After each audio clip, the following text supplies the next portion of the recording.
Tercera carta de Juan, capítulo 1, verso 9. Vamos hoy a culminar con nuestra serie Cartas de un Padre. Es el tema número 39. Pues hemos visto durante estos meses las cartas de Juan, y que es interesante, pero son cartas que nos advierten de lo que hoy estamos viviendo, de los ataques que hoy que a la iglesia se están haciendo.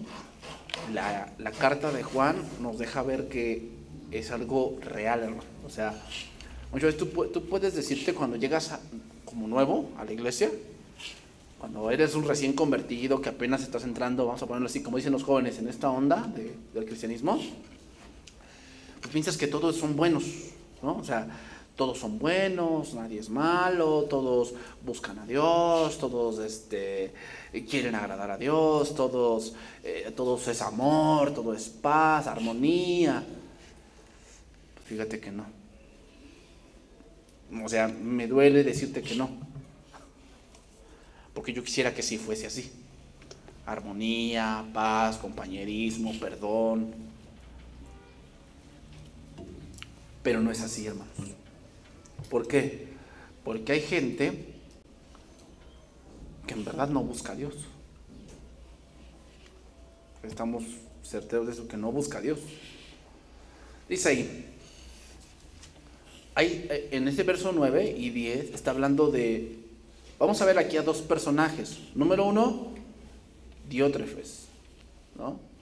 Ahí lo dice: yo he escrito a la iglesia, pero Diótrefes, el cual le gusta tener el primer lugar entre ellos, no nos recibe. Por esta causa, si yo fuere, recordaré las obras que hace parloteando con palabras malignas, dice ahí, contra nosotros. Y no contento con estas cosas, no recibe a los hermanos. Y a los que quieren recibirlos, se los prohíbe y los expulsa de la iglesia. Es lo que hace este hombre. Y vemos a otro ejemplo, Demetrio. Y no es el del manto sagrado. El nombre Demetrio era muy común en esos tiempos.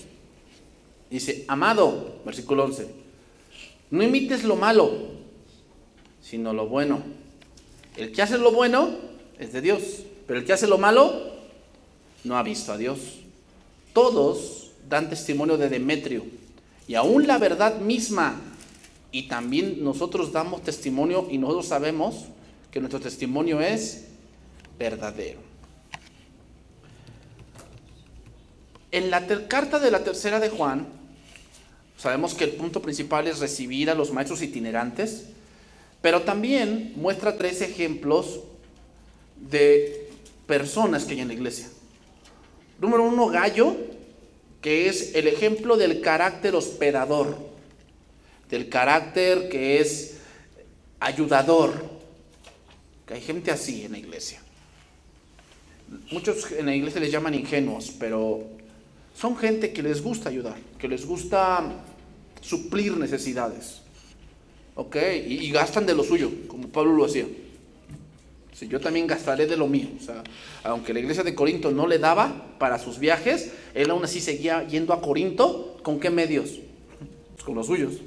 ¿Para qué? Para predicar el evangelio. O sea, no era por el dinero. Así dice 2 Corintios, dice: porque yo os quiero a vosotros, no lo vuestro. Y los falsos quieren lo vuestro. Así son los falsos. Yo fíjate, ayer escuchando ahí a un pseudo apóstol, dice que cuando tú diezmas, nada más te quitas el título de ladrón. Así dice él. Y que cuando tú das a la iglesia, nada más estás reciclando tu diezmo. Que debes darse el diezmo, se lo debes dar a tu padre espiritual. ¿Cómo ves? Es un falso, o sea, solamente la pasan hablando de dinero, no enseñan a la iglesia. Entonces, Gallo es el ejemplo de hacer con las cosas materiales una bendición. Entonces recordemos, la bendición no es lo que tienes, es lo que haces con lo que tienes. O sea, lo que viene con lo que tienes. O sea, la bendición no es en sí el coche, Porque tú dices, ay, le compré a mi hijo una motocicleta, qué bendición, y al poco rato se mata. O sea, tú como mayor, hay cosas que tu hijo te va a pedir que tú sabes que no se las vas a dar. ¿Por qué? No porque no lo quieras, por eso, porque lo quieres. ¿Ok? Entonces, sin embargo, aunque la Biblia dice que debemos ser ejemplos de buenas obras, hermanos, también existen los malos ejemplos. También existen los malos ejemplos. Por eso la Biblia se llama Santa Biblia, porque no solamente habla de las cosas buenas de las gentes. O sea, de David sabemos que era un hombre conforme al corazón de Dios, un gran salmista, un gran cantante, un gran rey, pero tampoco Dios esconde lo que él hizo. O sea, Dios no es solapador de nadie. ¿Ok? Dios no es solapador de nadie. También existe gente dentro de la iglesia que lo ve como competencia todo. A mí me tocó vivirlo cuando yo estaba en la secundaria, pues yo era de la época de mis primos. Y mis primos, pues en escuela de paga, cuando venían la Navidad o día 6 de enero, pues a ellos les compraban cosas Mattel y el Max Steel y la Barbie, o en ese tiempo existía una muñeca que era a tu altura, ¿no? Pues en este caso, de esa altura. Y te traía un vestido y te podías vestir con el vestido de la muñeca. Y ya sabes, mis hermanas lo veían en la televisión y querían comprar eso. Pero en ese tiempo pues no era la voluntad de Dios dárnoslos a nosotros. Pero ¿qué crees? Ellos sí lo tenían. Entonces había una competencia en la iglesia de quién tenía la mejor casa, el mejor coche, quién iba a la mejor escuela, quién tenía mejores calificaciones. Entonces todo eso se basa en competencia, y eso es el mundo, hermano. Porque recuerda que la iglesia es un cuerpo y el cuerpo no compite consigo mismo. O sea, ¿a poco tu ojo derecho compite con el izquierdo? No, los dos hacen un mismo trabajo. Pero hay iglesias que así es, que están en una competencia constante. También existe la gente muy religiosa dentro de la iglesia. La gente muy religiosa que tiene costumbres muy arraigadas, y cuando tú quieres cambiar algo en la iglesia, se enojan. O sea, no, ¿saben qué? Ahora ya no vamos a hacer esto, ahora vamos a hacer esto. No, ¿por qué? Estás haciendo un gran pecado, no, te vas a ir al infierno, esto es de los demonios y cosas así. Son muy religiosos. Hay gente también que por el tiempo que tiene en la iglesia, o sea, ya tienen, yo estoy desde que inició, se creen dueños de la iglesia. Se creen dueños, o sea, ellos son los que tienen casi la última palabra. Hay gente así, ¿eh? Se creen hasta los próximos sucesores del pastor, porque ya tienen mucho tiempo en la iglesia. Y hermanos, es triste ver gente que lleva tiempo en la iglesia y creen que por el tiempo ahí sentados piensan que serán próximamente pastores. No. Recuerda que el pastorado no es por que yo decida quién, es por un llamado que Dios hace. ¿Ok? Aquí la palabra importante que vamos a ver es altanería. Diótrefes era altanero. Bueno, ¿qué es altanería? Según el diccionario, altanería significa que se cree superior a los que le rodean por su posición social o económica. Que se cree superior a los que le rodean por su posición social o económica. También eso existe en la iglesia. Que de un lado sientan a los ricos y de otro lado a los de clase media y de otro lado a los pobres. Hoy también los famosos pastores o apóstoles de la prosperidad hacen eso. Primero pasan a los de 2,000, luego a los de 1,500, luego, entonces, si pasa el que quiere dar 50 pesos. Apóstol, yo quiero dar 50 pesos. No, a esto todavía no lo estoy llamando. O sea, tú al último porque tú no traes mucho. Eso es altanería. ¿Por qué? Porque se creen superiores por su posición social. O sea, hay pastores que no me toques. Por eso soy el ungido del Señor. Eso es altanería. También es altanería cuando el pastor presume su traje de $10,000 y predica a una iglesia pues algo pobre. Y, no, ¿quieren ver la bendición de Dios? Miren mi traje. Este lo compré en no sé qué fulana aparte y me costó tanto. Entonces la gente como que no se apantalla por la palabra, se apantalla por lo que es ese hombre, pero altanero. Entonces es obvio que esa palabra no iba para Gallo, altanero. Iba para un hombre que estaba allí y se llamaba Diótrefes. Y la palabra Diótrefes, o el nombre Diótrefes, significa amamantado por Zeus. Significa ese nombre. Y vamos a ver algunas partes del carácter de este varón. Primeramente, estaba en la iglesia. Aguas. Estaba en la iglesia. Ahí dentro. Se cree que era un pastor. Se cree. Algunos creen por lo que hace. Otros creen que era un agente muy importante dentro de la iglesia. Un obispo o un anciano. Y dice ahí, al cual, versículo 9, le gusta tener el primer lugar. Esa frase, le gusta tener el primer lugar, es una palabra griega que significa ambicioso. Ambicioso. La palabra griega habla de una actitud de sentirse superior, pero no porque Dios lo haya puesto allí, sino porque reta la autoridad.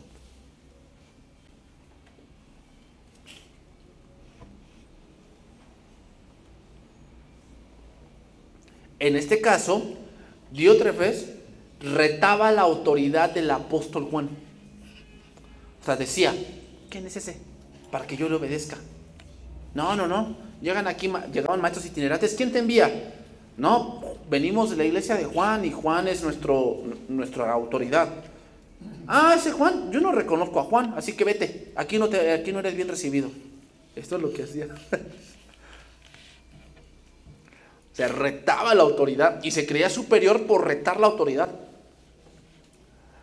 Y eso es algo que siempre el hombre tiende a hacer, Siempre el hombre tiende a ponerse en contra de la autoridad y a hacer lo contrario a lo que se le ha mandado. El problema es cuando se da en la iglesia. Ese es el problema.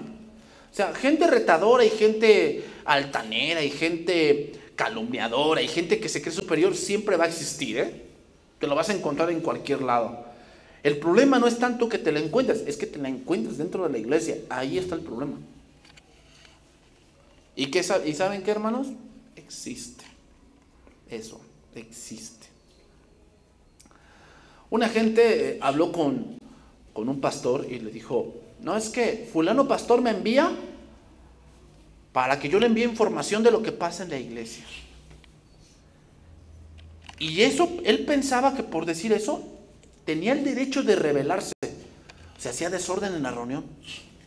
Haz de cuenta que estaban en la alabanza y él enviando WhatsApp. ¿Cómo ves? Estaba la prédica y él en Facebook. Y le decían, oye, ¿por qué estás haciendo eso? No, es que estoy mandando información. O sea, fíjate, pensaba que por enviar información él podía hacer desorden. ¿Y sabes qué? Pues fueron con ese pastor que supuestamente le dijo, oye, dice este hombre que tú lo enviaste a la iglesia y a pedir información, y que te enviara WhatsApp y todo eso. Y lo ve y le dice, si yo ni te conozco,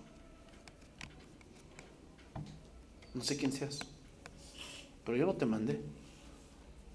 Altanería, calumnia, mentira, y dentro de la iglesia. Eso pasó en una ocasión, hermanos, y el resultado fue desastroso. Mira, vamos a ver Números 16:1. Entonces, fíjate bien. Mientras lo buscas, te voy a decir algo. Rebelarse a la autoridad es no aceptar la verdad.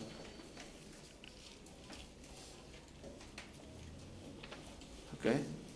Rebelarse a la autoridad es no aceptar la verdad. Porque toda autoridad, ¿quién la puso? Dios. Dios puso toda autoridad. ¿Y a poco puso a ese malo? Bueno, la Biblia dice en Eclesiastés que Dios hizo al hombre recto, pero ellos se desviaron tras sus caminos. O sea, ¿tú piensas que cuando Dios pone a un gobernante no tiene el deseo de servir al pueblo? Pues obviamente que sí, claramente que sí. O sea, cuando tú vas a entrar a la escuela, tienes el deseo de que no, yo voy a ser el mejor estudiante. El problema es que cuando estás allá adentro, te dejas envolver por todas las cosas que implica eso. ¿Ok? Entonces, obviamente todo el corazón del hombre, pues, Dios lo hizo recto. O sea, sabemos lo que es bueno. Sin embargo, al ver las cosas que ocurren alrededor, decidimos. Entonces aquí vemos a una casa, porque era toda una casa. O sea, haz de cuenta que es como la familia Pérez. Entonces la familia Pérez era pues ciertos varones y ciertas mujeres y ciertos niños. Coré es lo mismo. Coré era una familia de la tribu de Leví. Dice, Coré, hijo de Izar, hijo de Coad, hijo de Leví, hijo de Datán y Abiram, hijos de Eliab, Ión, hijo de Pelet, de los hijos de Rubén, tomaron gente. O sea, metieron cizaña, toda la cosa, y levantaron a mucha gente. ¿Contra quiénes? Contra Moisés, dice, con 250 varones de los hijos de Israel, príncipes de la congregación, de los del consejo, varones de renombre. O sea, no eran gente inculta, no era gente ignorante, era gente que estaba en el liderazgo. Era gente que estaba en el liderazgo y ya los habían engañado que se rebelaran. O sea, si viniera un pastor XY y te dijera, no, vamos a rebelarnos contra el otro pastor, contra la autoridad. O sea, si yo te dijera, ahorita nos vamos a rebelar contra el pastor que es nuestra autoridad, Josué, ¿qué pensamiento tendrías que tener tú? ¿Es de Dios eso que te estoy diciendo, que nos rebelemos? No, ya no vamos a aceptar su autoridad de él, ya que él ya no venga acá. O sea, estoy actuando en el nombre de Dios yo, no, me parezco a Coré, yo. O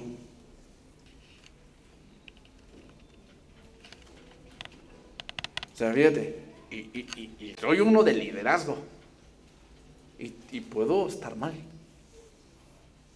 El problema es que cuando mucha gente dice, se levantaron muchos, entonces sí tienen la razón. No, hay que ver las bases. Entonces sigue diciendo, y se juntaron contra Moisés y Aarón y dijeron, basta ya de vosotros, porque toda la congregación, todos ellos son santos, y en medio de ellos está Jehová. ¿Por qué pues os levantáis vosotros sobre la congregación de Jehová? Y dice, cuando oyó esto Moisés, se postró sobre su rostro. Te lo voy a dar en lenguaje actual, ese verso número 3, lenguaje actual. Coré y su grupo fueron a decirles a Moisés y Aarón, ya estamos hartos de que ustedes se crean jefes de todos nosotros. O sea, ¿cuál era la razón de Coré al rebelarse? Que él quería mandar. Ya no quería que lo mandaran. Él quería mandar. Quería ser independiente. Quería ser autónomo. No, oye, ¿por qué me vas a mandar tú? No, ya estoy harto de ti. Y hay muchos jóvenes que así parecen, ¿no? Coré. No, pues ya me voy de la escuela, de la casa, ya me voy de la casa. ¿Por qué? Ya estoy harto de ti, mamá, ya estoy harto. Ahí estás, Coré. ¿Qué te quieres ir? Porque mira, pues ya estás harto de que te manden. Entonces sigue diciendo, Dios está con todo el pueblo. O sea, es lo que están diciendo es, Dios nos respalda. Dios me dijo que me rebele. ¿Será Dios? ¿Dónde ves eso? Ni a David se lo dijo. ¿Y quién era Saúl? ¿Recuerdas a Saúl? Lo quería matar y jamás Dios le dijo, mátalo.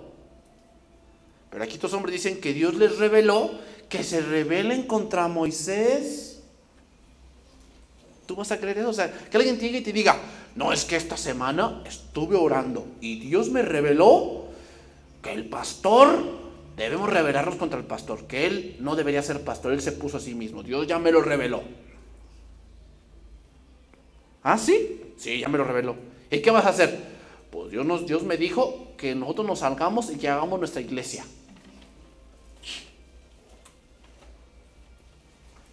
¿Será Dios el que le dijo eso?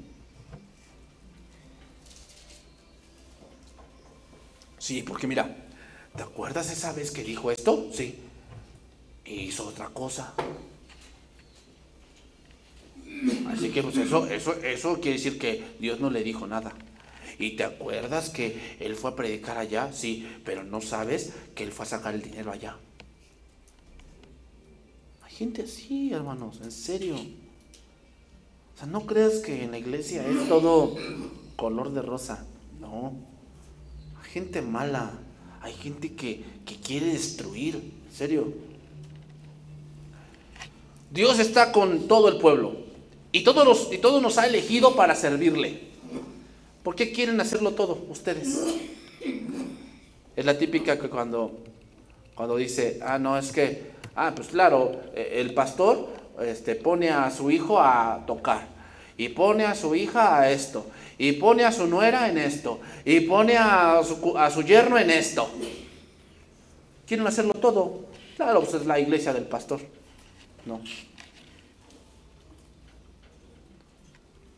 Y mi hermano, si te molesta que el hijo del pastor, o la hija del pastor, o el yerno del pastor, o la esposa de su hijo trabajen en la iglesia en tal cual cosa, pues hermano, prepárate para que tú sirvas ahí. Porque esas gentes que se quejan, que no es que, claro, pone a su hijo porque pues, es su hijo ahí, pero no sabe ni tiene méritos, lo pone allí. Pero el que se queja es el que nunca viene al instituto, nunca viene un jueves, nunca viene a matrimonios, nunca viene a jóvenes, pero se anda queje y queje y queje y queje.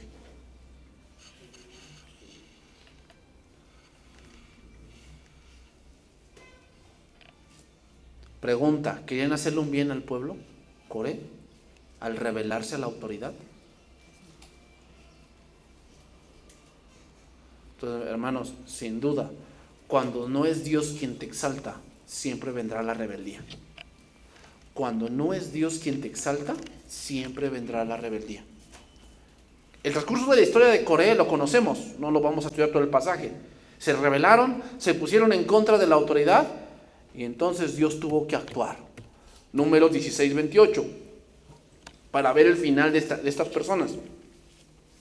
Y dijo Moisés: en esto conoceréis que Jehová me ha enviado para que hiciese todas estas cosas, y que no las hice de mi propia voluntad, sino si como mueren todos los hombres murieren estos, o si ellos al ser visitados siguen la suerte de todos los hombres, Jehová no me envió. Es decir, Dios va a hacer algo para que Él va a respaldar la autoridad que Él me ha dado a mí. Mas si Jehová hiciere algo nuevo, y la tierra abriere su boca y los tragare con todas las cosas y descendieren vivos al Seol, entonces conoceréis que todos estos hombres irritaron, no a mí, a Jehová. Y aconteció que cuando cesó él de hablar todas estas palabras, se abrió la tierra y se los tragó. A ellos, a sus casas, a todos los hombres de Coré y a todos sus bienes. Dice, y ellos con todo lo que tenían descendieron vivos al Seol y los cubrió la tierra y perecieron de en medio de la congregación. ¿Qué les espera a los rebeldes? La tumba. Porque ahí la palabra Seol tiene dos significados. Número uno, el sepulcro. El sepulcro. Y número dos, se refiere al lugar de tormento para los malvados. Entonces, ¿qué le espera a una gente que anda revoltosa y se revela a la autoridad? Perdición. Dios jamás va a respaldar a alguien que se está rebelando. Jamás. Oye, pero tiene el nombre de fulana organización. Mira, si yo soy el pastor y yo doy cobertura a alguien, cobertura es que apoyamos a otra iglesia más pequeña a que se levante siervos, a que tenga una vista por fuera ante gobernación, cosas así. Eso es la cobertura. Y obviamente consejería, estudio bíblico, que crezca, toda esa parte. ¿Qué pasaría si viniera un pastor o aquí y él dice, yo quiero la cobertura, quiero llamarme también verdad y restauración? Ah, ok. Yo lo primero que le tengo que preguntar es, ¿por qué? No, pues mira, ¿cuál es la historia de tu iglesia? Y si él me dice, no, es que salimos de una iglesia por allá, pero es que nos rebelamos, porque la verdad no nos parecía. Entonces, ¿yo qué le tengo que decir? No, tienes que regresar y arrepentirte. No te puedo dar la cobertura con algo así, o sea, con rebeldía, porque Dios no está contigo. O sea, Dios jamás va a apoyar a alguien que se está rebelando. No, pero es que nos salimos de una iglesia donde ya estaban metiendo el G12 y eso. Bueno, ok, están metiendo eso, pero no es la manera dividiendo la iglesia. Hay maneras de salir de una iglesia. La manera correcta es que tú vas. Es que están equivocados, ese pastor ya se volvió judaizante, lo que sea. Vas con él y le dices, oiga, pastor, Dios me está diciendo que me tengo que retirar, Dios me está llevando a otro lado, que Dios nos va a utilizar para trabajar. Que si él te dice que te va a venir el chupacabras y que en la noche va a haber cadenas en tu casa y que a tu hija le va a venir el mal del puerquito y todas esas cosas, no le digas nada, que diga lo que quiera. Pero tú cumples con tu responsabilidad de ¿qué? De ir y hacer las cosas bien, de decirle, pastor, me voy a retirar. Esa es la manera correcta. Pero muchos ¿qué hacen? Piensan que porque las cosas están mal, ellos tienen derecho a dividir. Y eso no es de Dios. Entonces, si viene y me dice, es que dividí la iglesia, me rebelé y queremos que nos dé cobertura porque Dios me está diciendo que acá, yo le voy a decir, no. Primero ve a donde te dividiste y pídele perdón a ese pastor. Pero es un falso, lo que sea. Pero era tu autoridad. Y afectaste la autoridad y Dios no está contigo. O sea, te das cuenta, muchos pensamos que es fácil, ¿no? O sea, me rebelo, me llevo a las ovejas, tan. No. Porque no son tus ovejas, son de Dios. Y dividir la iglesia es dividir el cuerpo de Cristo.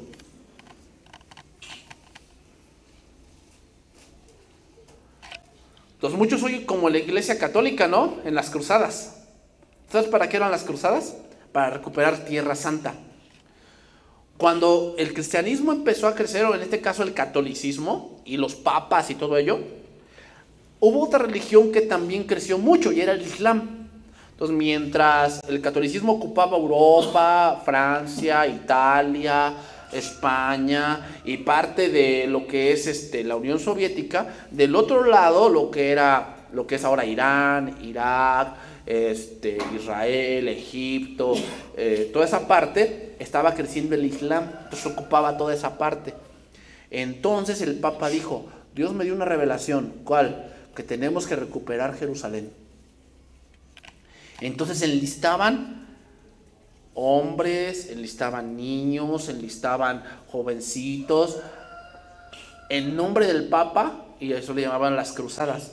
Los enviaban a Tierra Santa a pelear contra los islámicos, en nombre de Dios. También las cruzadas fueron para hacer cacería de brujas. No sé si has visto esa parte. Así, cuando una persona no compaginaba con la doctrina de la Iglesia Católica, entonces lo que hacían era llamarle hereje y los quemaban. Dicen en leña verde para que ardan bien. Pero hoy en día muchos parecen de las cruzadas. ¿Qué? Meten discordia, meten división en nombre de Dios. Y Dios en ningún momento está ahí, ¿eh? Dios en ningún momento. Si tú ves a alguien que está metiendo división y que se quiere ir, tú nunca lo apoyes. Dios al hacer esto de abrir la tierra con Coré, nos dice que aquellos que se levantan y que utilizan su nombre para justificar su rebeldía y su altanería, su lugar próximo es el Seol. Entonces retomamos, tercera de Juan 1:9. Yo he escrito a la iglesia, pero Diótrefes, que le gusta tener el primer lugar entre ellos, no nos recibe. Aquí la palabra recibir significa no dejar pasar la enseñanza. Significa no dejar pasar la enseñanza. Es decir, llegaban los maestros y no los recibía, sino que los corría.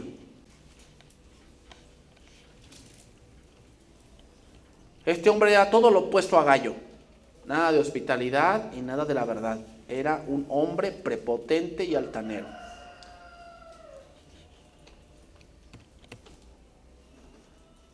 Sigue diciendo, versículo 10. Y por esta causa, si yo fuere, recordaré las obras que hace parloteando con palabras malignas contra nosotros. Aquí hay una palabra interesante, parlotear. Parlotear, o sea, voy a ver, antes de ver esto, mira, Diótrefes hacía cuatro cosas por las cuales se daba a demostrar que no andaba en la verdad. Número 1, parloteaba. Aquí la palabra parlotear habla o da como la idea de hacer burbujas. Has hecho burbujas. Pero ¿cómo son? O sea, parece que están todas ahí aparecen, pero ¿qué pasa? Con poquito revientan. ¿Ok? Lo que significa es producir expresiones tontas o sin sentido. Eso significa. Producir expresiones tontas o sin sentido. Es decir, hacía acusaciones, ¿a quién? Al apóstol Juan. Acusaba al apóstol Juan sin fundamento. Esto significa parlotear.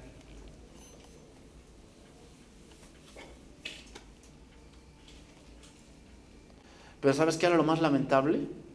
Que muchas de esas acusaciones sí las estaban creyendo la iglesia. Es lo más lamentable. ¿Quién sabe por qué, hermanos? Pero esas gentes que se levantan parloteando, hay gente que sí les cree.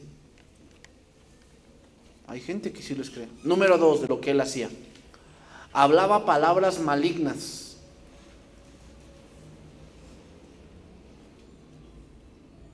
Es decir, cuando hablamos de palabras malignas es que tienen un objetivo. ¿Cuál era el objetivo de Diótrefes? Ser dirigente de la iglesia. Mira nada más. O sea, cuando una gente habla mal de la autoridad y empieza a meterse cizaña, tiene algo en su corazón por lo cual lo hace. O sea, tú piensas, no, es que Dios me dijo que descubriera el falso maestro. No, tiene algo allá adentro y lo que más se ve es que quiere poder. Pero fíjate bien, yo puedo ser usado por Dios como Él quiera. ¿Okay? Yo puedo ser usado por Dios como Él quiera. Pero si es en la forma en que yo quiero, tendré que atacar la autoridad. O sea, Dios te va a poner en algún lugar. ¿Ok? Y a veces ese lugar que tú quieres, Dios no te pone. Pues obviamente todos quieren ser maestros, todos quieren ser dirigentes, todos quieren ser misioneros. ¿Y si Dios no quiere eso? ¿Te vas a rebelar? O sea, si tú quieres servir a tu manera, sí te vas a rebelar. Porque no te va a parecer donde Dios te va a poner. Pero si sirves donde Dios te pone, vas a fructificar. Número 3. Otra cosa que hacía Diótrefes. No recibe a los hermanos.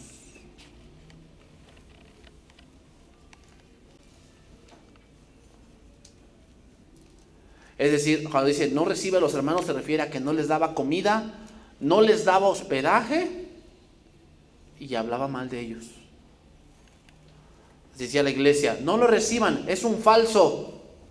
Y todos, ¿cómo? Si dice que Juan lo envía. No, no le crean, porque Juan también es un falso.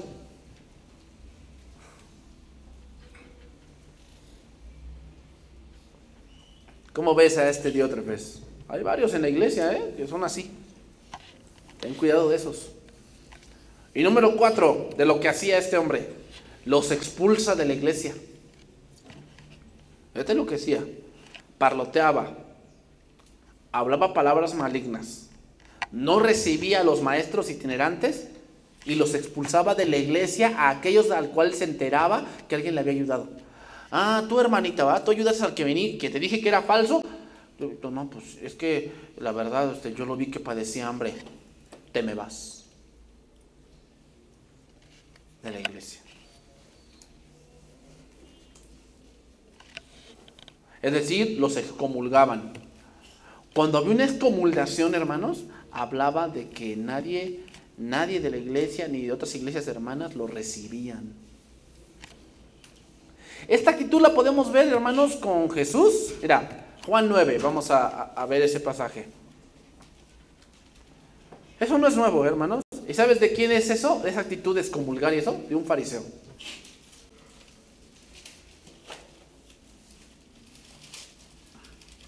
Voy a leer versículos salteados porque el capítulo 9 es largo,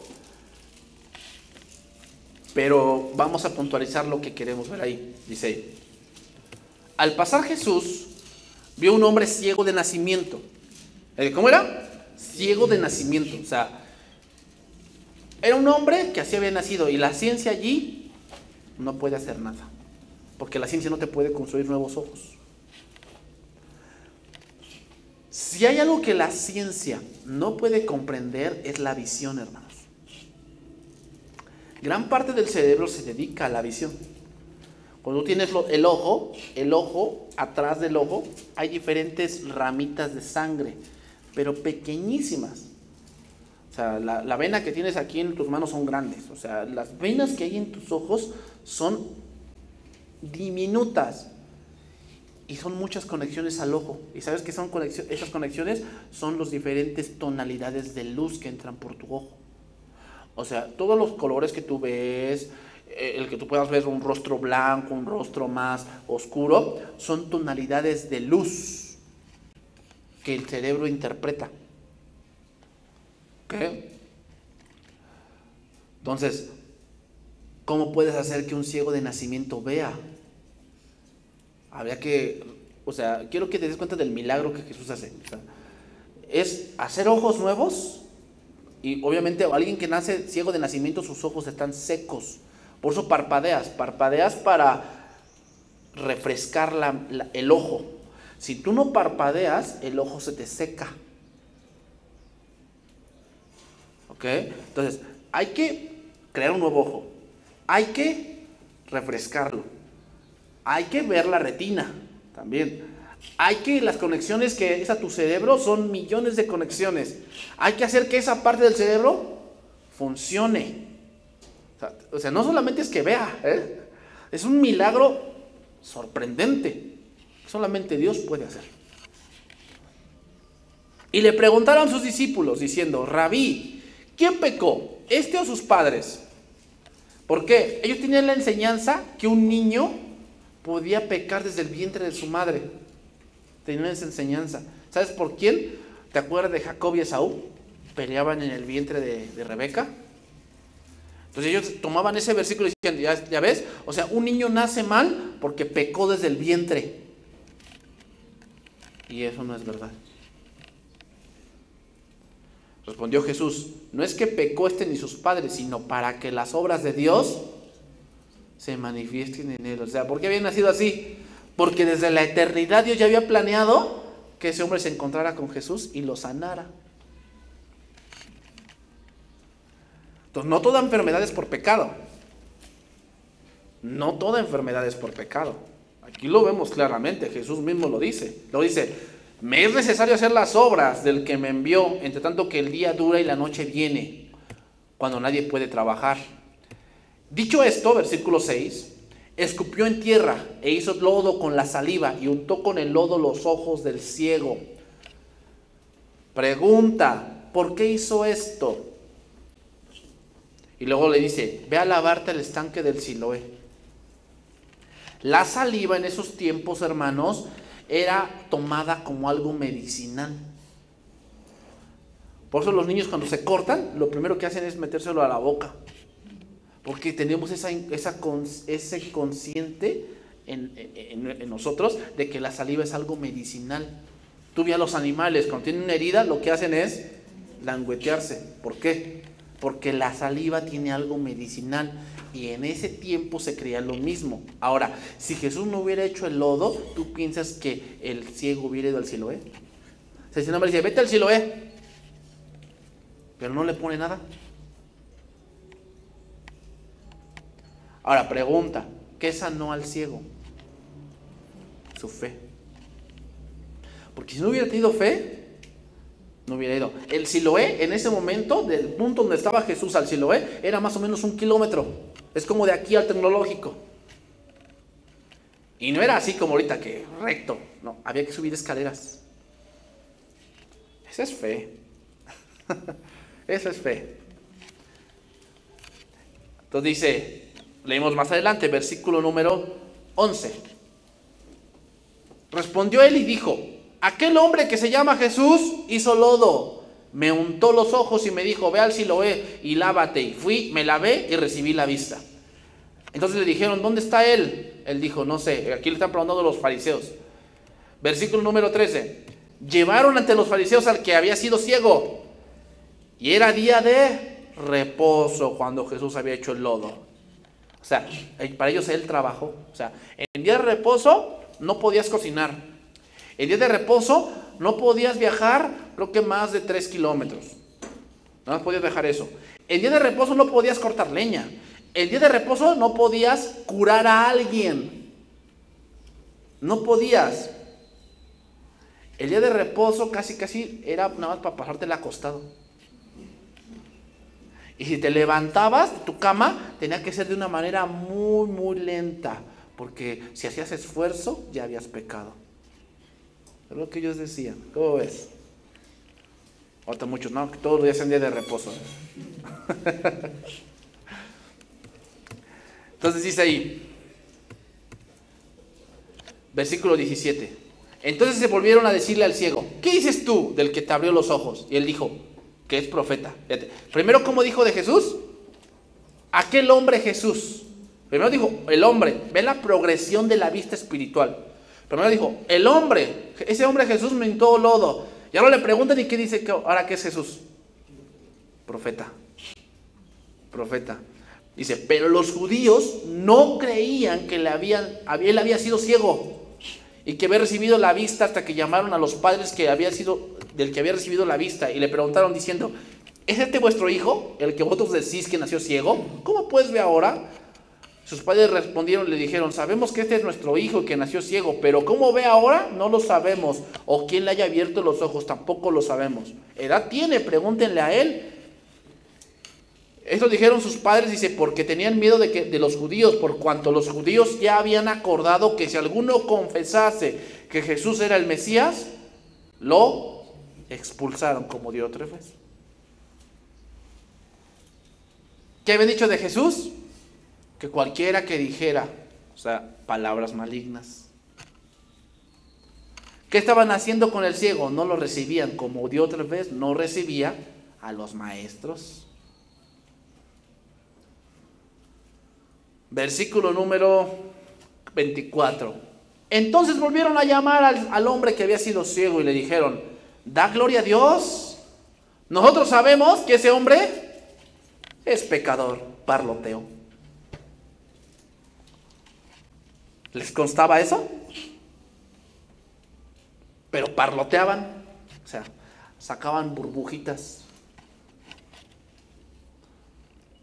Entonces él respondió y dijo, si es pecador, no lo sé. Una cosa sé, que yo he sido ciego, ahora veo. Le volvieron a decir, ¿qué te hizo? ¿Cómo te abrió los ojos? Él le respondió, ya os lo he dicho. ¿Por qué le preguntaban y le preguntaban y le preguntaban? Para que él dijera, no, es que ya les voy a decir bien la verdad. No estaba yo ciego, ya me estaba yo haciendo. Entonces le preguntaban y le preguntaban y le volvieron a preguntar, pero él les decía lo mismo. ¿Por qué? Porque en verdad había ocurrido eso. Entonces sigue diciendo, y dice, él le respondió, ya lo he dicho y no habéis querido oír. ¿Por qué lo queréis oír otra vez? ¿Queréis también vosotros haceros sus discípulos? Y le injuriaron y le dijeron, tú eres su discípulo, nosotros sus discípulos de Moisés somos.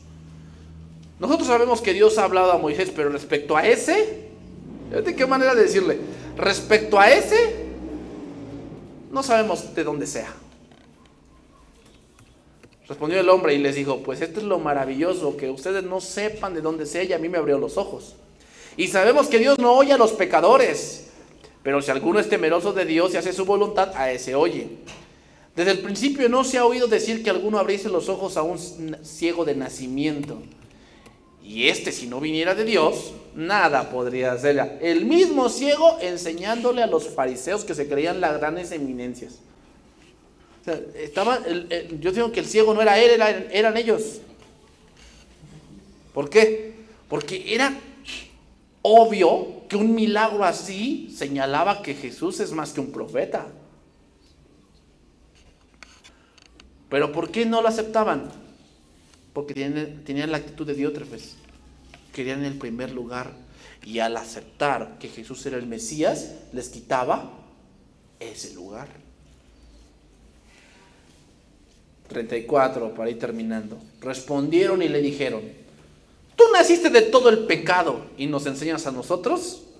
Y le expulsaron. Ahí está.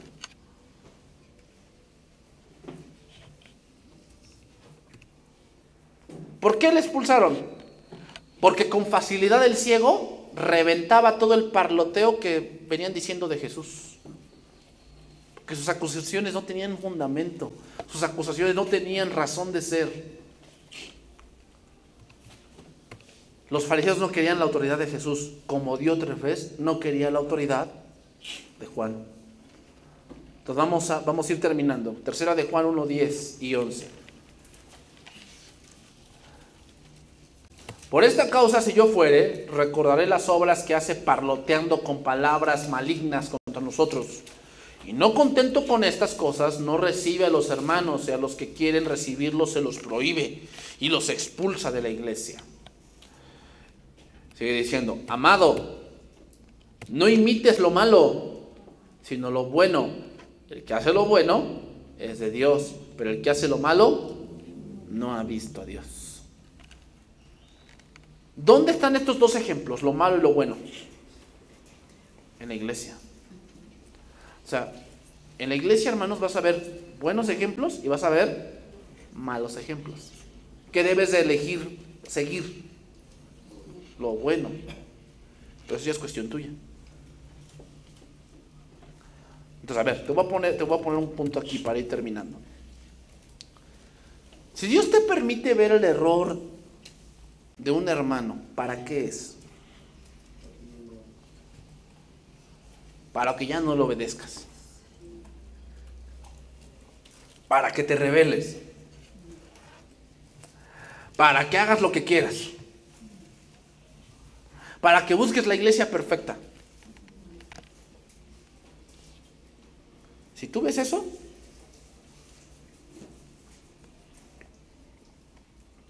déjame decirte que estás en la carne. Porque si Dios te permite ver algo que para tu punto de vista es malo, si tú has visto eso, te voy a preguntar, ¿te has puesto a orar? Para decirle, ay, es que ese hermano está mal, voy a orar por él, porque yo ya vi que anda mal. ¿Te has puesto a orar por él? No, ¿sabes lo que hacemos cuando estamos en la carne? Lo primero que hacemos es meter malicia. ¿Ya te enteraste? ¿Ya te enteraste lo que acaba de hacer? A ver, antes de que hagas eso, ¿ya oraste por él? Como dice Gálatas, ¿te pusiste en su posición? ¿Qué te gustaría que hicieran contigo si te encontraran así? ¿Qué te gustaría que hicieran? ¿Que también te quemaran? ¿Que también anduvieran diciendo tu problema por toda la iglesia y ya después lo arregles? Ese es el punto. No imites lo malo, imita lo bueno. Cuando tú estás en el espíritu y te toca ver algo malo de alguna persona, eso va a hacer que crezcas. Come on. Yo de mis autoridades, yo he visto errores de ellos, pero no por eso dejan de ser mis autoridades, ni por eso voy a hacer yo que no los voy a obedecer, porque son humanos. Si hasta tú mismo con tus hijos cometes errores, y por eso dejas de ser el papá y la mamá, ¿no?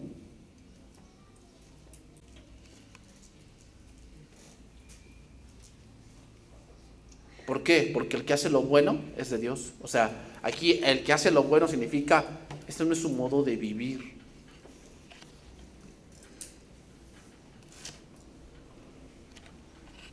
El que habitualmente hace lo malo da evidencia de que no conoce a Dios.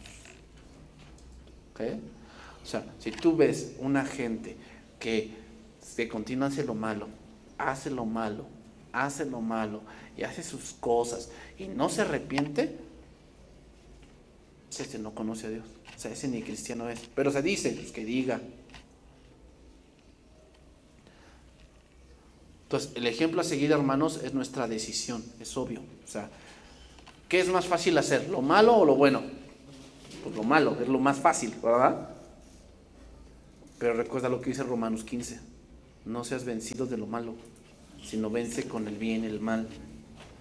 O sea, es obvio. Pero alguien que nada más se dedica a hacer lo malo, que no diga que es cristiano. Entonces aquí el que diga, no, es que yo hago esto porque fulano lo hace, pues Dios no va a decir, pues tienes justificación, no, te va a enviar a ti, al infierno.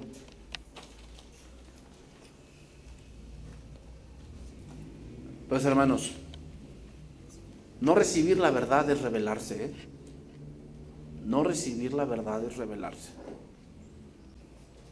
¿Que lo vamos a ver eso? ¿Dios te va a permitir ver eso? ¿Cosas buenas y cosas malas? Sí. Te va a permitir verlas. Y cosas que tú dices, ¡ay, qué horrible! Pero te voy a decir otra cosa.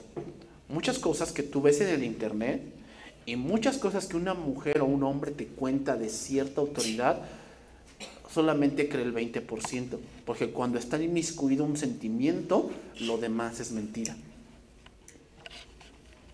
Porque obviamente si le cae gordo, pues le voy a aumentar para que creas lo peor de él. Pues obviamente que sí. Y tú tienes que ir con Dios y decirle, Señor, muéstrame qué voy a hacer. O sea, si alguien llegara conmigo y me dicen, oye, vi a fulano hermano con otra mujer o a fulano hermana con otro hombre, eso es grave. Pero eso, yo tengo que ir con Dios y decirle, Señor, ¿es verdad esto que dicen? ¿Y sabes qué va a hacer Dios? Dios me va a confirmar o me va a quitar toda esa sombra de duda. Eso es lo que tú también tienes que hacer por si en el matrimonio. Porque una fase que tienen que pasar del matrimonio es la desconfianza. Porque obviamente, como hombres tenemos un pecado que se llaman celos. Los celos enfermizos. ¿Cuál es? Que todo en punto piensas que tu esposa te engaña. ¿Y sabes qué tienes que hacer allí? Orar a Dios. Tienes que orar mucho y decirle, Señor, ¿es verdad esto que siento? Porque esto puede hacer que destruya mi matrimonio. Y Dios te va a confirmar o te va a quitar toda la sombra de duda. Porque hermanos, yo tengo la experiencia de que a una hermana la acusaron de adulterio. Fuertemente. Y lo aseguraban. Y cuando los trajimos así, le dijimos, a ver, aquí está ella, díselo en su cara que con quién se anda acostando. Tú dices. Pero vete, o sea, esas gentes a veces hablan y no saben hasta dónde sus palabras pueden llegar. Pero tienes que orar mucho. En esas cosas, cuando es así, calumnias y cosas así, no debes tomar una decisión rápido. Tienes que meditar mucho y tienes que orar a Dios que te confirme si la acusación que están levantando cuando es grave es verdad.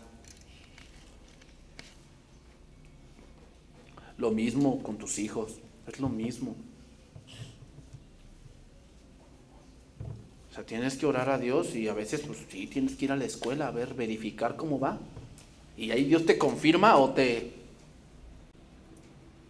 quita la sombra de duda. ¿Va? O sea, cosas siempre se van a decir. Siempre, siempre. ¿Qué tienes que hacer? Me la voy a creer. Eso es de un niño, ¿eh? O sea, un niño se cree todo.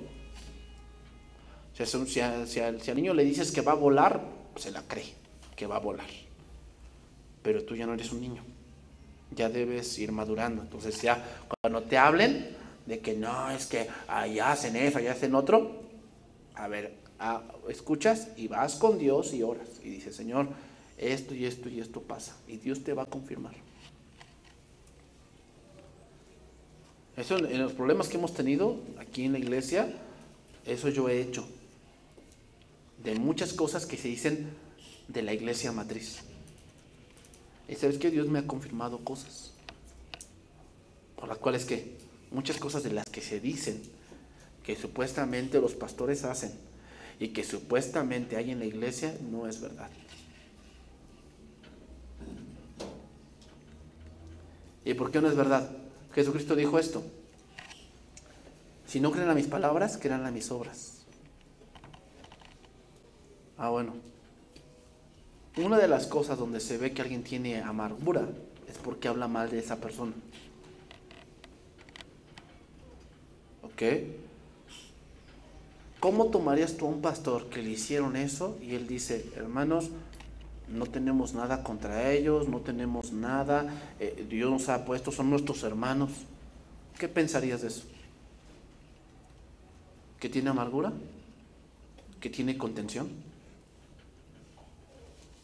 Pero dicen que sí. Bueno, no creas a lo que digan, creerás obras. O sea, tienes que ir a ver más allá. Ese es el discernimiento. Entonces hay muchos diótrefes en la iglesia, en serio, hay muchos diótrefes que buscan destruir la iglesia. Entonces, hermanos, al terminar estas cartas de Juan se nos dice, seamos hombres y mujeres de testimonio, que amen a Dios, que sigan un buen ejemplo. La iglesia requiere de esos hombres hoy en día, que cuando se están levantando las calumnias se levanten hombres que defiendan la verdad, no al pastor, la verdad, a Cristo, la palabra, la unidad, la unión del Espíritu Santo, que defiendan al cuerpo de Cristo, no al pastor. El pastor es un hombre. No estamos aquí para defender a un pastor, estamos aquí para defender la palabra y la iglesia. O sea, ¿cómo debemos de ponernos contra alguien que quiere dividir la iglesia? Ya con eso termino. Un hombre le habló a otra hermana y le dice, hermana, yo los amo en el Señor. Mucho, mucho los amo, mucho. Y le dice, ¿tanto nos amas que te robaste la iglesia? ¿Ese es tu amor? Y él le responden, la iglesia no es de nadie. La iglesia es de Dios, las ovejas son de Dios. Y Dios nos las entregó porque nosotros las amamos mucho. Aguas, que te pueden llegar a ti, yo te amo mucho, hermanito, yo te amo mucho. Y Dios ya me dijo que ahí ahí el pastor Luis te está poniendo trabas para que crezcas. Y yo te amo mucho, hermano, y si te vienes conmigo, yo te voy a dar tu huesito. Bueno, que Dios nos bendiga, hermanos, y nos dé fuerza para vivir así. No como Diótrefes, sino como alguien de testimonio. Vamos a orar, hermanos.